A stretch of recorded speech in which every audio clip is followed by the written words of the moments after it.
Hello, thank you for coming for our panel. My name is Schneider. I'm a diplomatic and political correspondent for Globes.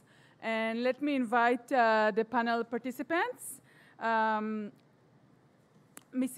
Dr. Anita Friedman. Dr. Anita Friedman is the Executive Director of Jewish Family and Children's Service in San Francisco, the Peninsula and Marin counties, one of the largest and oldest family service institutions in the United States. JFCS programs are internationally distinguished for their excellence, innovation, and compassion. As a speaker, lecturer, and author, Dr. Friedman expertise includes social policy programs for diverse population, including children's, youth, families, and the aged. Rabbi Pinchas Goldschmidt, please, is the chief rabbi of Moscow and head of the Rabbinical Court of the Commonwealth of Independent States. President of the Conference of European Rabbis. Rabbi Goldschmidt is the first president of the Conference of European Rabbis from Eastern Europe in the organization's 54 years history. Previously a visiting scholar at the Davis Center, Harvard University. He takes an active part in interfaith dialogue gathering with Christians and Muslims and has spoken in major events in DC, in New York, Paris, and many other places. I will not go through the entire bios of all of you because it's so long. Rabbi Dr. Ari Berman is the president of Yeshiva University, a gifted leader, scholar, and orator. Dr. Berman has a deep understanding of Yeshiva University and its unique culture after graduating with distinction from 4 of its schools. Dr. Berman earned his BA from Yeshiva College, his MA in medieval Jewish philosophy from Bernard Revel Graduate School of Jewish Studies, and his rabbinical ordination from the Rabbi Isaac Elchanan Theological Seminary. And everybody here are doctors except me. Member of the Knesset, Dr. Nachman shai, please, is the chairman of the lobby for strengthening the Jewish people. Dr. Shai is a member of the Knesset from the Zionist Union Party. Prior to entering politics, Dr. Shai had a distinguished career in both public service and private sector. He held numerous positions, including press secretary of the Israeli delegation of the United Nations, press officer at the Israeli embassy in Washington, D.C., communication consultant to the Minister of Defense, commander and chief editor of Army Radio, ADF spokesman. There's so many more here in Channel 2 and more. We'll just stop here. And the dear Ambassador Ron Prosor, the head of Abba Eban Institute for International Diplomacy at the Lauder School of Government Diplomacy and Strategy here at the IDC in Herzliya. The former Israeli representative to the United Nations, Ambassador Prosor is also a distinguished fellow of the Hudson Institute. And of course, he served as the Director General of the Ministry of Foreign Affairs and as Israel's very successful ambassador in the UK. And I will take my seat as well, right? This is my seat over there?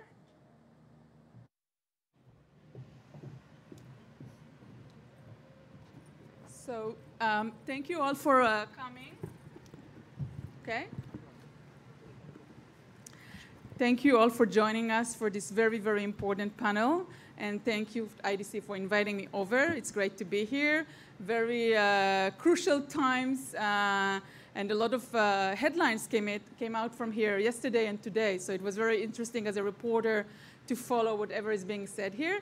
But we will focus not on the very much into-the-minute current affairs, but on the current affair of the Jewish people. And as I told you in advance, I'm going to open with something from the recent events. An event that, to my opinion, put together some of our problems between the Jewish people that live in Israel and the diaspora. We do have, I'm sure you're all following in the recent years, many Israelis that were born here or raised here or moved to the States or elsewhere when they were young and became very successful in arts, in high tech, and leaders of their communities. And one of those events, we were supposed to have Natalie Portman, a former Israeli, receiving the prize this May, I think, and with her claim that she doesn't want to be here, getting this prize on one stage with a speech of the Israeli Prime Minister, she actually very much insulted everybody here in Israel up until the point, where up until then, everybody here really adored her. And I thought this little occurrence kind of presented some of the challenges that we face today, Israelis and our Jewish diaspora, with putting together events or ceremonies and occurrences that may hail or praise our Jewish leaders around the world, and also try to bring into Israel the youngest Jewish to be interested in what's going on here. And apparently, with this this little affair, she just, it blew into our face. So I will actually start with the Rabbi Goldschmidt, who knows much about behind the scene maybe a little bit. And I urge you all, I'm going to take some time to make sure that everybody gets an equal time, but kindly, when you answer, how do we face a problem like that when young Israelis or young former Israelis heard the connection between us and the diaspora? And you can also take the time to talk a little bit about your own, where you're coming into this subject from your own perspective, but please do not go over time. Okay. I think that what happened with Natalie Portman basically is a symptom of the political divide between much of diaspora Jewry and the Israeli government. The Genesis Prize was created by the Alpha Group, by Michael Friedman and his partners, who are members of my congregation in Moscow, in order to bring together the diaspora Jews in the periphery with the state of Israel, with the government of Israel. And it's not the first time. It's the second time that Sir Kapoor, who received the prize last year, who decided that he doesn't want to receive the prize from the hands of the Israeli Prime Minister. So this is a symptom of the growing divide between Israel and the diaspora. I just want to give you one of the great American Jewish leaders asked me, tell me, how can I influence Israelis to accept a two-state solution?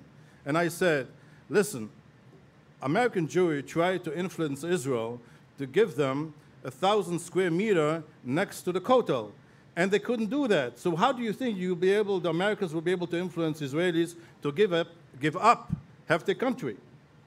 But it is not only Israel and the United States.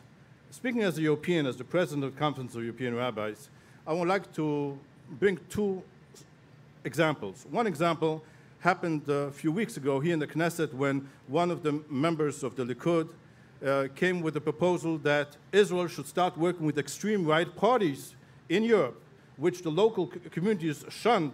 And the local Jewish community of Vienna came and said, under no way we're going to work with a party which was founded by an SS officer.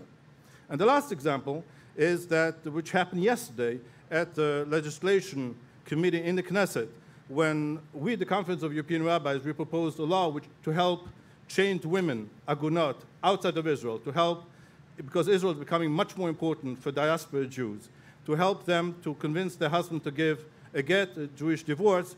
And some Knesset members of Nashdom Israel, our home Israel, said, oh, they didn't even understand, they didn't even speak to us, they didn't even speak to diaspora leaders. So these are four examples where we see the political divide between Israel and the diaspora, which I think is becoming a growing problem.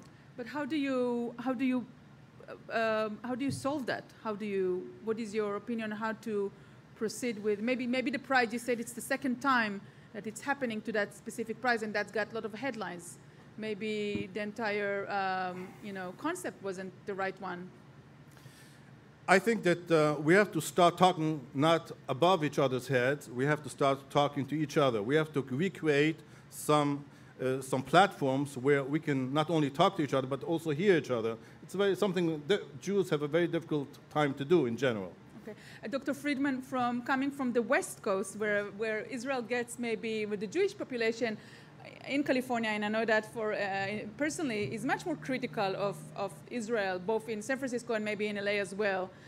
Do you see the rift, and how do you think it can be solved?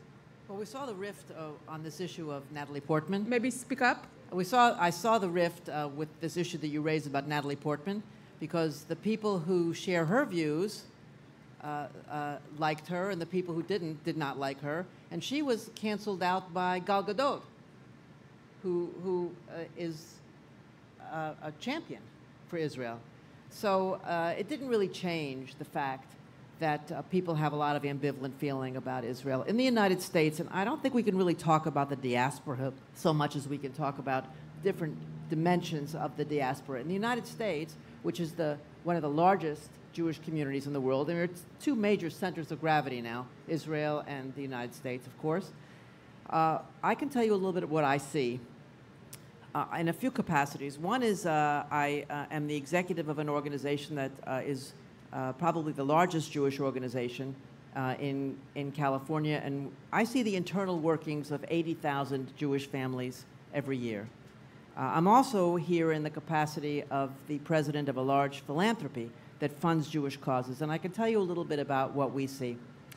The issue of ambivalence about Israel is not new in the American Jewish community. Many American Jews didn't even support the establishment of the State of Israel. This is not a new phenomenon, this issue of ambivalence about Israel. Those people who see being Jewish as a religious identity sometimes are less supportive of Israel than those who see it as a national identity, as a people. We know that.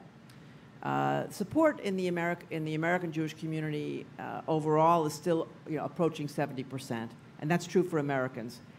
But when you dig a little deeper, the big problem is with young people. Well, we have a research question that we ask, and this is the research question. If the State of Israel no longer existed, would you consider it a personal tragedy?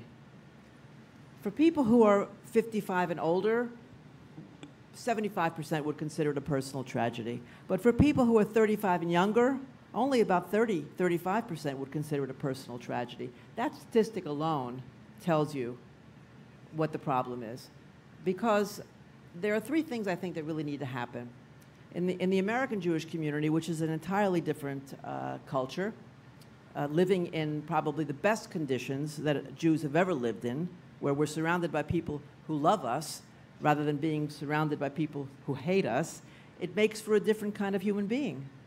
And so in the United States, being Jewish for younger people is a lifestyle choice. And that's connected to their support for Israel. So it's essentially a lifestyle choice in the United States. So the big challenge is the drifting apart between the American Jewish community in future generations and Israel. That is an existential threat. That's really the big issue. So taking from what you just said, and Dr. Berman, I'll turn to you. History teaches us that only after following some huge mass tragedies for the Jewish people, we are getting a better maybe sense of urgency, sense of need to have a Jewish home, or maybe a sense of better connections.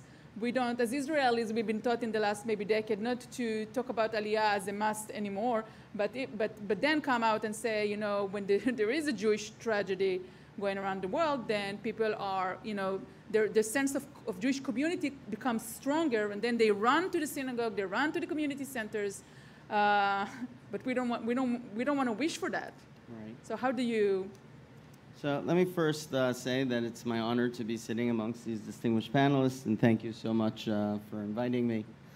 And place your question in the context of the earlier remarks of Amos Gilad about the strategic threat of the separation of American Jewry and Israel, and Irina's impassioned and important remarks about the crucial need for solidarity amongst the Jewish people. And part of this issue, not to wait till we get to wartime conditions, is to diagnose the problem correctly, as Dr. Friedman mentioned to me earlier, and started touching on a crucial point, which is Jewish identity today amongst the young in American Jewry is fundamentally different. It's not high up and how they identify themselves. It's not something that's important to themselves, and as such, Israel naturally is not as important to them. But I think that there's another issue that's important to bring to the table, which I find is often overlooked. And that is the very definition of a modern democracy is different in Israel than it is in America. There's a fundamental difference in how we understand the purpose of a democracy. And this difference cuts along the lines of of a distinction by a famous American historian, David Hackett Fisher, who distinguishes between two words, liberty and freedom. Liberty means the ability to live unencumbered by other people. Nobody will interfere with your life. You can live as you want. But freedom is the ability of a people to come together and be free to build the kind of society that they want, that's built on shared values and even kinship. Liberty, to quote the author, means separation, but freedom means connection. America is built on liberty. The whole premise of the United States of America is colonial chaffing at external control. The whole point of the United States of America is to build on the rights of the individual. That's why a capitalist country emerged from it. That's why a heteronymous population is attracted to it, because they all come to America to live their lives free from intrusion. The State of Israel was born in a very different narrative. It was not about liberty. It was about the Jewish people coming together back to their ancestral homelands, to live in freedom, to build the kind of just and Jewish society that they always dreamed of building. It's a very different project that's filled with a push towards the collective over the individual, that we need to build a certain kind of society. This difference between us is significant. While the countries obviously shift over time, Israel is now the startup nation and more capitalist, and we understand that. America deals with its own equality issues and how to form a more just society. This fundamental difference, that America is about the right of an individual to live his or her life as he or she wants, without government interference, versus Israel, which is not about that. Maybe you will give us more of a specific points on how to deal with this gap in the next round. I want to get to Dr. Shai, and I'm keeping our host to be the latest. Nachman, can I call you Nachman? You very much aware of, and we are following and you are debating this issue of the connection with the Jewish diaspora in the Knesset, and I follow everything you say and write. And do you feel a change in the last probably, maybe even 2-3 years, a big change, and there isn't any sense of urgency within Israel? There is no, thank you. There's no urge of sense of urgency in Israel, because Israelis do not care very much for this topic. In many surveys that we held, the number was between 3 to 4% of Israelis expressed any interest in this issue, which is obviously very small. Most of the Israelis, I would say, do not care. They take American Jewry and Jewry abroad for granted. They'll always be with us. They'll always help us. I would, by the way, test it soon. If there's something happens between between us and Iran, for example, and a war, or hopefully not, but something will happen, I would follow very much how the American Jewry will react. And will it be similar to previous military campaigns? You said no. No. Okay.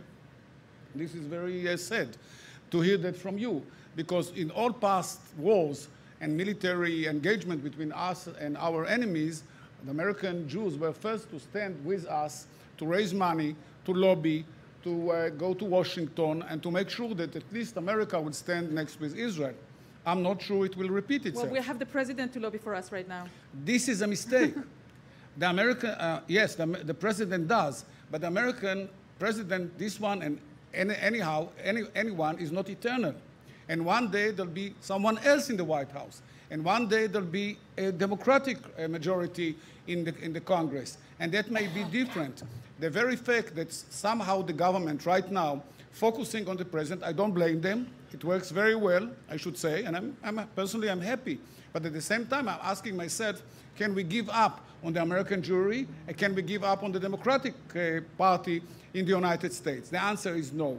As a result of the Kotel issue and the conversion issue, these two, I would say, damage the relation between Israel and the diaspora Jews. It's still there. Nothing has happened, and it will continue to spoil the relations between us and the But have you seen the Wailing Wall, the Kotel issue, damaging the connection specifically? Because when you travel to the Jewish communities in the United States and you ask them about, not all of the people know what we're talking about. No. And people here are thinking maybe the Kotel was so determined to the relationship, but it's... In Israel, as I said before, most of the people do not care, and especially for the issue where the reforms or the conservative Jews will daven when they come to the Kotel. They don't understand it, they don't care. But if you travel in American Jewish communities, as we do, and we take groups of Knesset members going with us, with our caucus, and we create, I would say,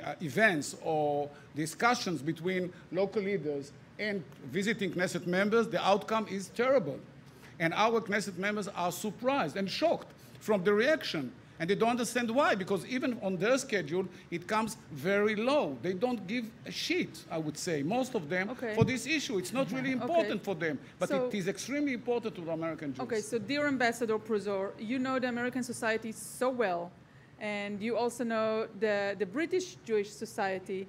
And, you know, look at the person like Natalie Portman, who was supposed to be our biggest, you know, ally friend, our ambassador in wait, I don't know how to call it. And suddenly we are hit with this mega PR problem unexpectedly and quite insulting to the person who we chose as our prime minister, even if not all of us chosen him, but you know, still he's the elected prime minister. I mean, she meant to insult him personally.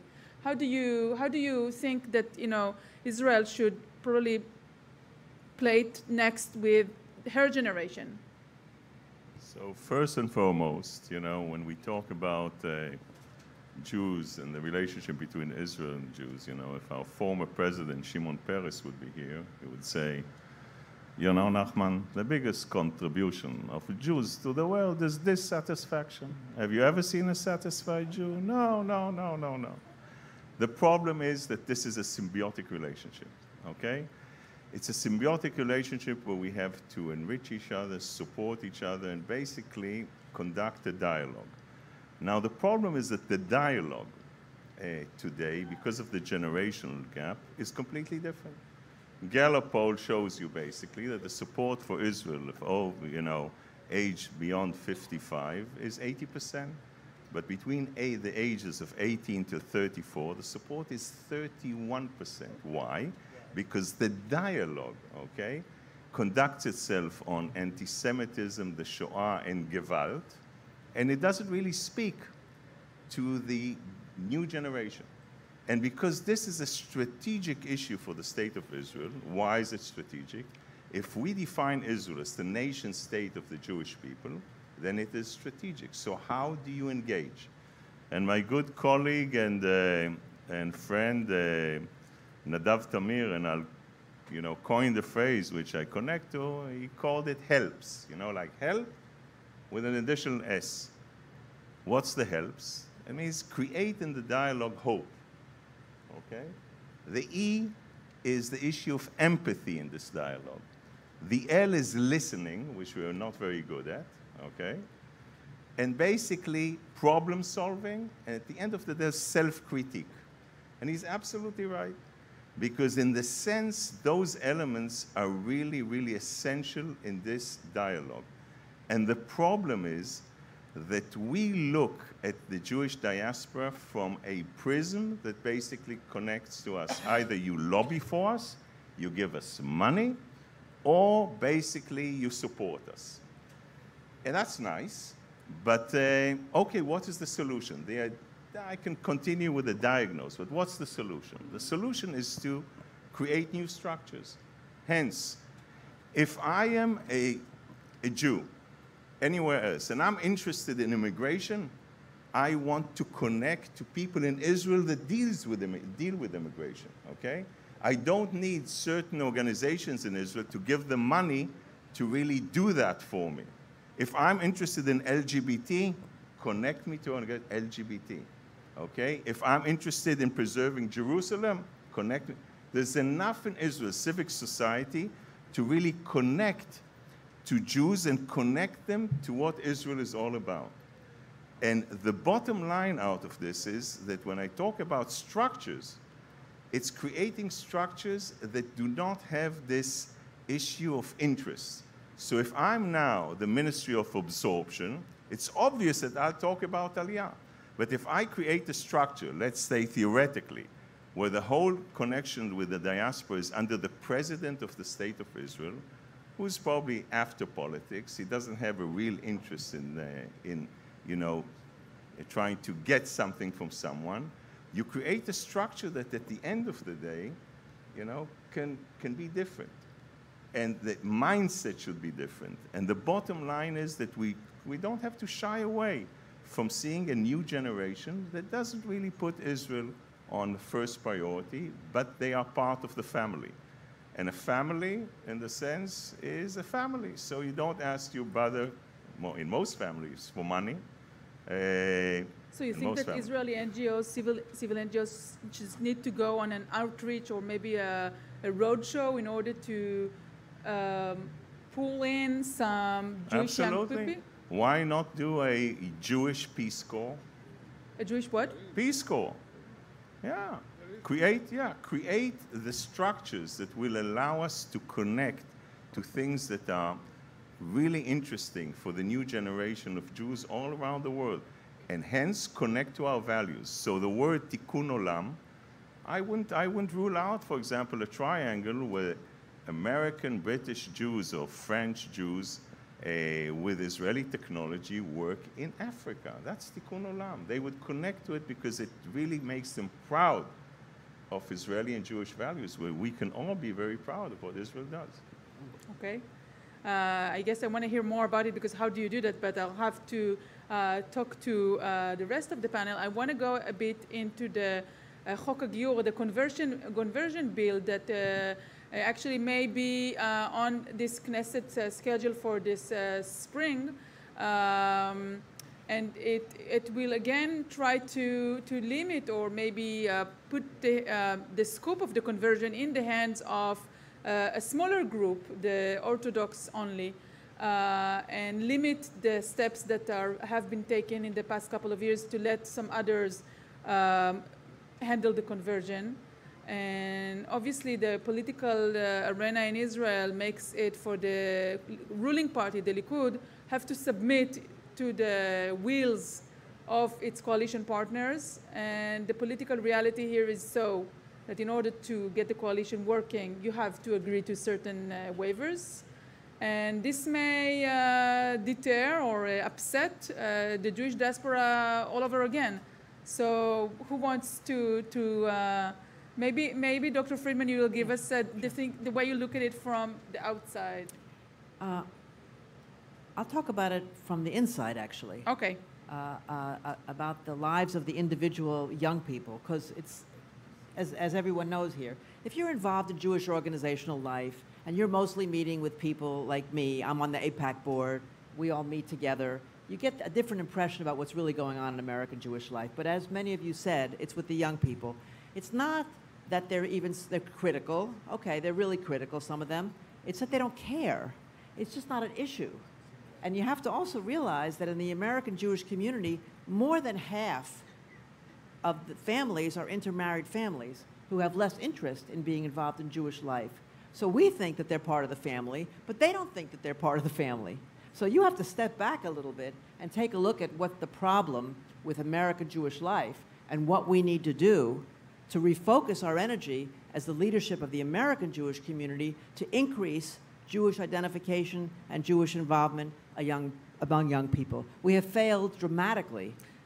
So if a family has someone who is marrying with someone he or she met in college who is not Jewish, but as a parent you want to bring in and to help them, be part of the community, how do you do that?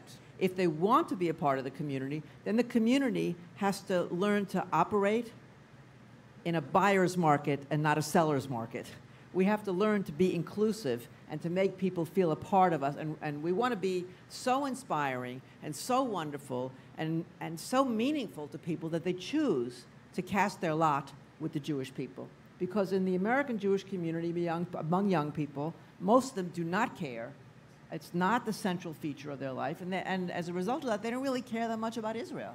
So we have to start in a different place. When do you think is the intersection? When do we lose them? Is that through after bar mitzvah, in summer camps, in college, or where do you start to lose them? First of all, only 15% of American Jews even belong to a synagogue. That's 1/5. I'm sorry, can you repeat? 15% of American Jews belong to a synagogue. So you're saying bar mitzvah, bat mitzvah? It's not meaningful to most people. So you have to start with a whole nother premise about what we need to do as an American Jewish community to inspire young people to find meaning in being Jewish. From that, a lot of other things flow. But because it's a choice in the United States now, and most American Jews are Reform Jews, and most American Jewish young people don't really care that much about being Jewish or about Israel. So that's really the biggest challenge, ultimately. There are other challenges too, but that's the responsibility of the American Jewish community. That's why we have such a problem on campuses, because these children, these young people, have such weak Jewish identities and so little connection as a result to Israel that one little wisp of anti-Semitic or anti-Israel wind, and they just fall over. They have no idea what to say. They have no idea how to respond. So that's the responsibility of the American Jewish community. I think Israel has a big responsibility too, because your people, your young people, and I spend a lot of time with them too, don't care that much about American Jews. I just did a session at a college here, and they said, we don't even understand why you give us money. Why do you care? Okay, Rabbi Goldschmidt, how does it work in your communities?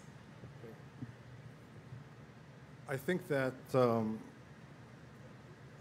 we have to understand that something happened. Why have things changed?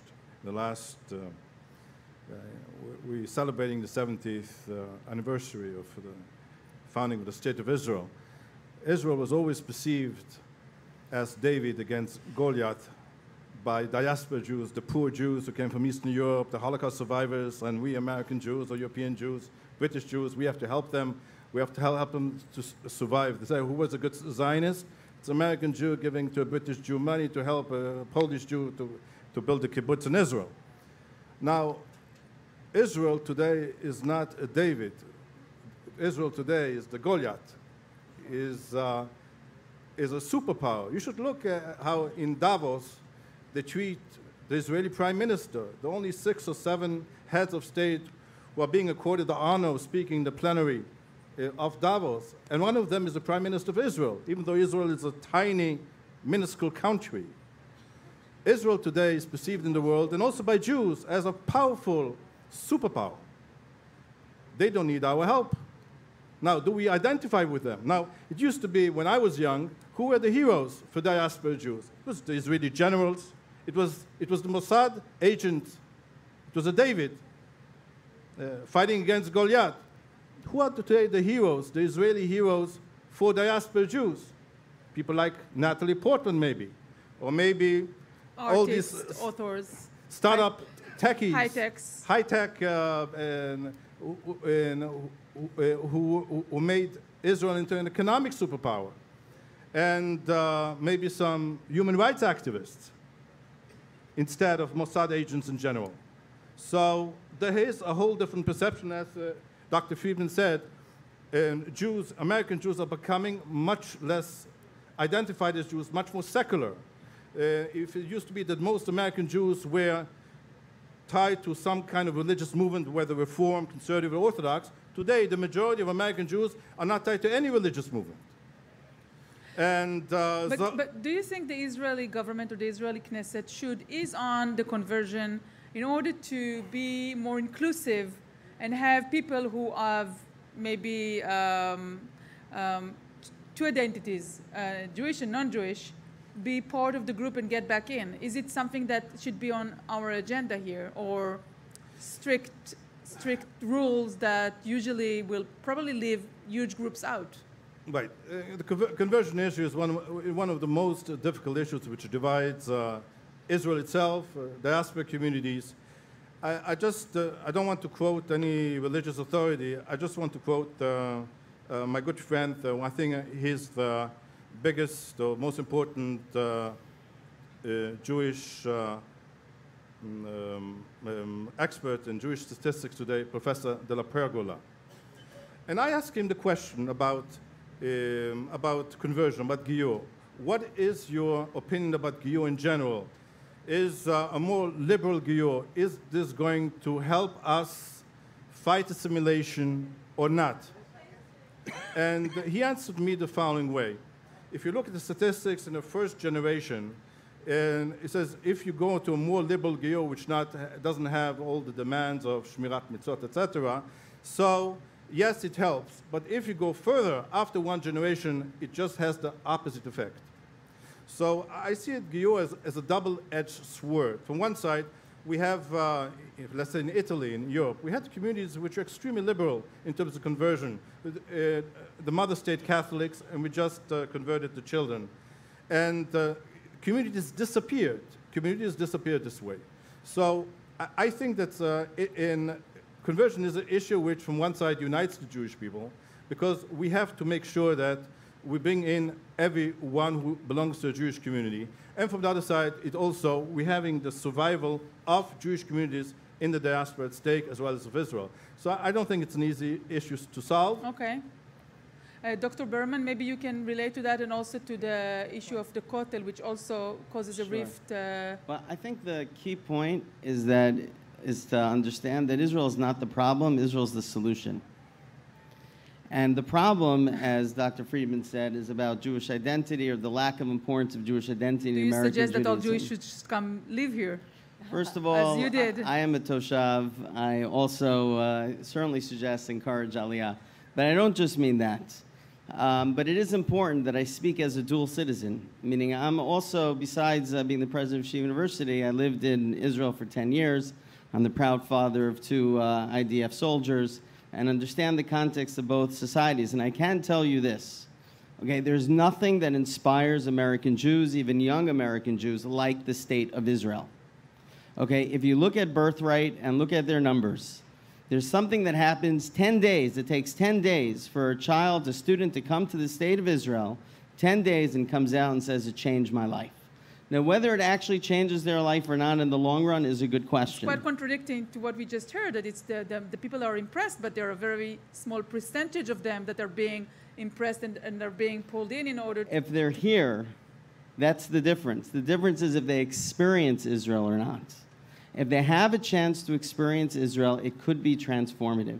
And I have to tell you that Israelis sometimes don't appreciate this. I mean this very seriously. It's a wonderful idea to take Jews to Africa and to have them come together. I'm certainly in favor. It's a wonderful thing. There is nothing like Jews coming together in the state of Israel. When you are an American Jew and you get off that plane, and for the first time in your life, again, you take this all for granted, but for the first time in your life, you have your symbols be the nation's symbols. You have your family, the people on the street feel like your family. You have a culture that's vibrant and that identifies with you, that your story is their story. For the first time in your life, you feel like you belong somewhere. And how do you reach the outer circle, to those people who do not send their kids to Taglit, or to those people who are not connected to any synagogue or any activity, or those people who just intermarried and they're having problems because their spouse is unable to be brought in? It's a wonderful question. I'm not saying it solves there's a massive problem of assimilation. It's not the latchkey that will solve everything. But it's important to contextualize the issue, which is if the problem is the lack of Jewish identity, and one of the key solutions is the state of Israel, which has wholeheartedly, clearly shown itself to be true. The question is, how do you make the state of Israel more accessible to these people? The problem with conversion and with the Kotel, with these issues, is that it makes Israel look like a theocracy. It makes it something that they're not interested in. Not that Israel's chasing them away. They're away.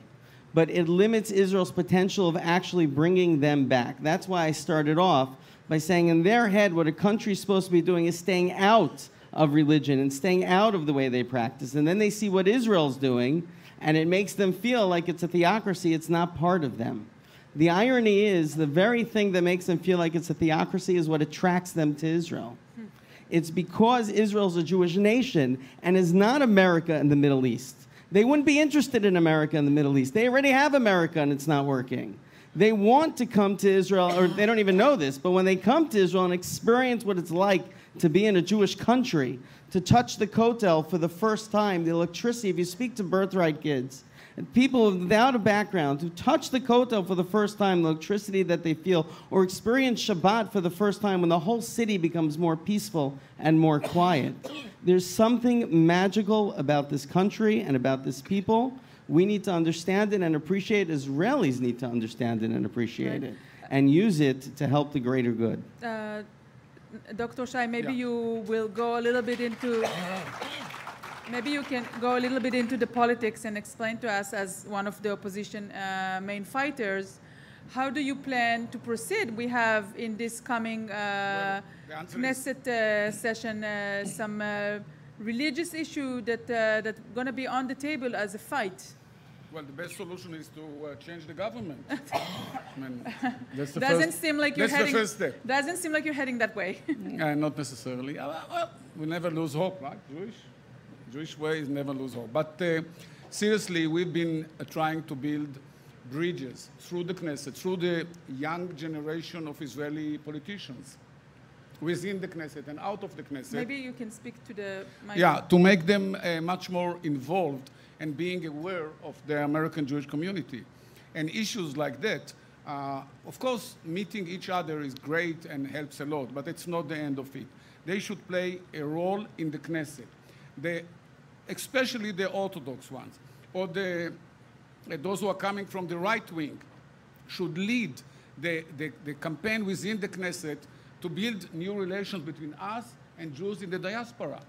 They have the key because they are in the government. They are in the coalition.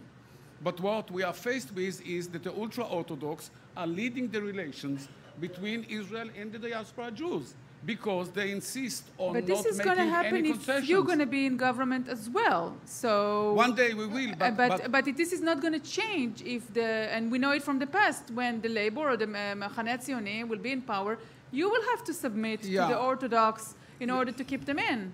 Yeah, I know. Well, that option doesn't exist right now. But seriously, one day it will. But seriously, I feel that especially the ultra-Orthodox and the right-wing members of the Knesset, they have the power right now. And they should be aware of the fact that we are losing a significant part of the Jewish people. In our generation, intermarriage is going fast. And as you said, over half of 50%. We know about over 70% of the marriages are interfaith. You think they don't know the numbers? They do. They do know the number, and they ignore it. They ignore it. And next generation, it's not too far, we will have no Jews in America to support Israel any longer. They will lose their contacts with Israel, their relations with Israel, their sympathy with Israel, solidarity. Maybe you don't believe me, but I'm telling you, right now, it's still viable, but in a very short time, we lose them. And I think it's so strategically, it's important to Israel. This is the issue of this discussion, strategic relations. Ron, Mr. Ambassador, there was one suggestion to put the Israeli-Jewish diaspora relationship as a matter of the country, in the country Koret, Tfisat HaBitachon, in the, how do you say? Security. National security, as actually a written component of Israel national security defense agenda. How do you put it into words, and what is there isn't any Tfisat Bitachon written anywhere. So how do you come from just, talking about concepts and talking about, theoretically in an academic manner, into the real world of this Israeli government, who is very busy with so many things? No, but I don't think it's really an issue of government X or government Y. And I connect to Berman in the sense Israel is the solution, okay? And the question is, how do you connect this solution? Because birthright is correct. The minute you bring people here with all the critique and all the problems, people connect to really being in a collective in the nation state of the Jewish people. And I can tell you as an ambassador, every ambassador can tell you, it doesn't make a difference, I think. And this is very unique. You don't have it in any foreign ministry.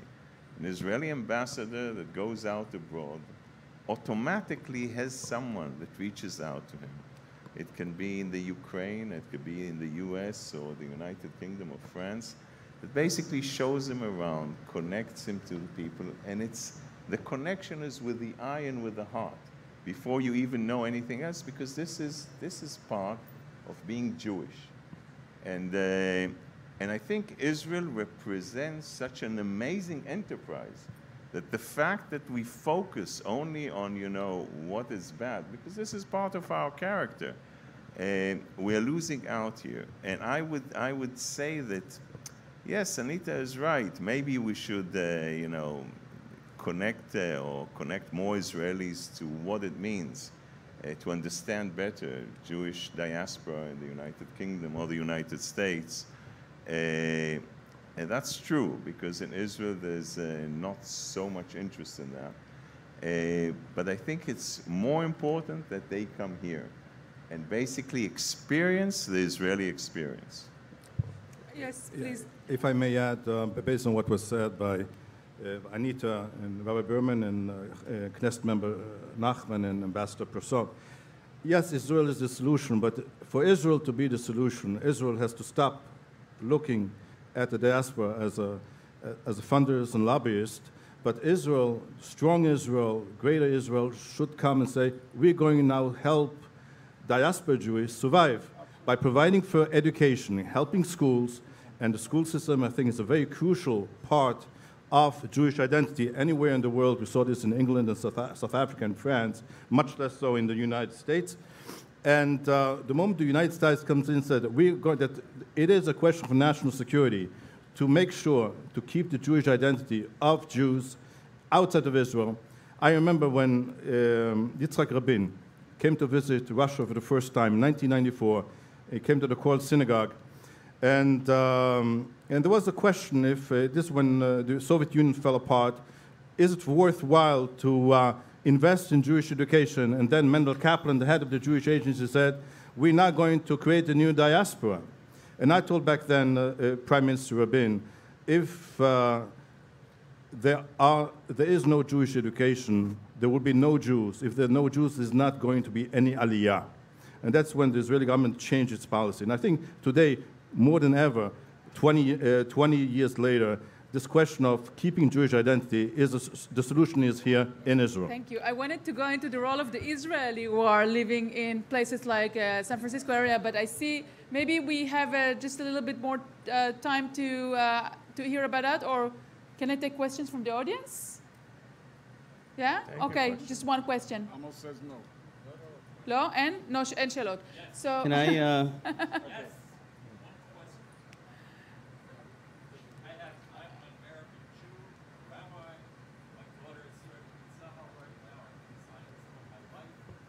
maybe you could speak up. Louder than this? Yes.